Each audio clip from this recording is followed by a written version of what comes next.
এরপরে হলো আপনার হলো অথবা তলবে ইলম হইতে হবে। কি হইতে হবে? কোন আলেমা আও মুতাআল্লিমা, কি হইতে হবে? তলবে ইলম। কি? অথবা আলেমদের কথা শুনে শুনে নিজের জীবনকে পরিচালনা করতে হবে। আলেমের কথা শুনে শুনে নিজের জীবনকে পরিচালনা করতে হবে। অথবা আলেমকে উলামায়ে কেরামকে দিল দিয়ে মন দিয়ে মহব্বত ভালোবাসতে হবে। এটা ঈমানের অঙ্গ, গুরুত্বপূর্ণ অঙ্গ।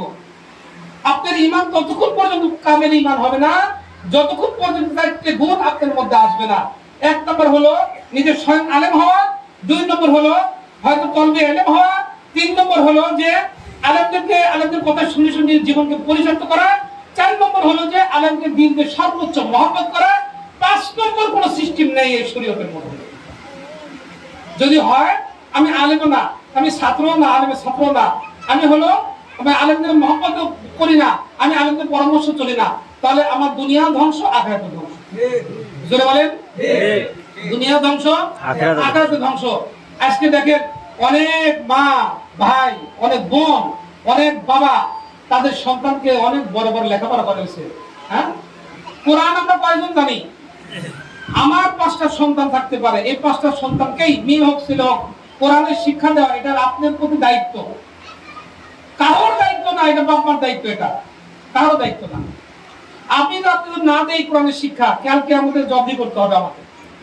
আমি আপনাদের যতই ডাক্তার বানাই, ইঞ্জিনিয়ার বানাই, ইঞ্জিনিয়ার ডাক্তার বানাই, নিজেকে অনেক গর্ববোধ করি, কিন্তু গর্বের সবচেয়ে বড় জায়গা হলো যে আমার ছেলে যদি আলেম হয়, আমার মেয়ে যদি আলেমা হয়, আমার মেয়ে যদি হাফেজা হয়, আমার ছেলে যদি হাফেজ হয়, এটি সবচেয়ে গর্বের জায়গা। এটা দ্বিতীয় কোনো গর্বের জায়গা না, দ্বিতীয় কোনো বিষয় গর্বের জায়গা না।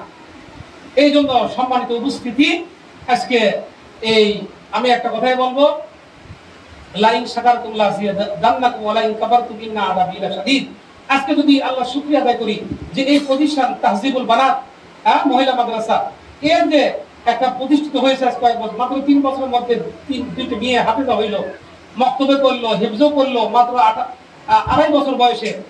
তো আমি মনে করি সর্বোচ্চ সুন্দর লেখাপড়া এখানে হচ্ছে, এটা আমি সাক্ষী দিয়ে যাচ্ছি।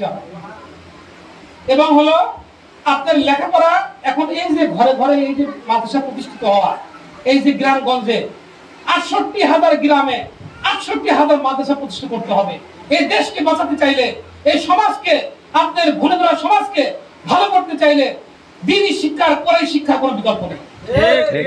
এই জন্য প্রতিটা গ্রামে গ্রামে এই সমস্ত প্রতিষ্ঠান প্রতিষ্ঠিত করতে হবে। এবং এই প্রতিষ্ঠান যে প্রতিষ্ঠিত হয়েছে, এই সার্বিক সহযোগিতা এটা আমাদের উপরে দায়িত্ব, কর্তব্য, এবং এটা আমি ওয়াজিবের তক্কাই দাবি রাখি। ঠিক আছে না? ইনশাআল্লাহ আমরা সবাই ইনশাআল্লাহ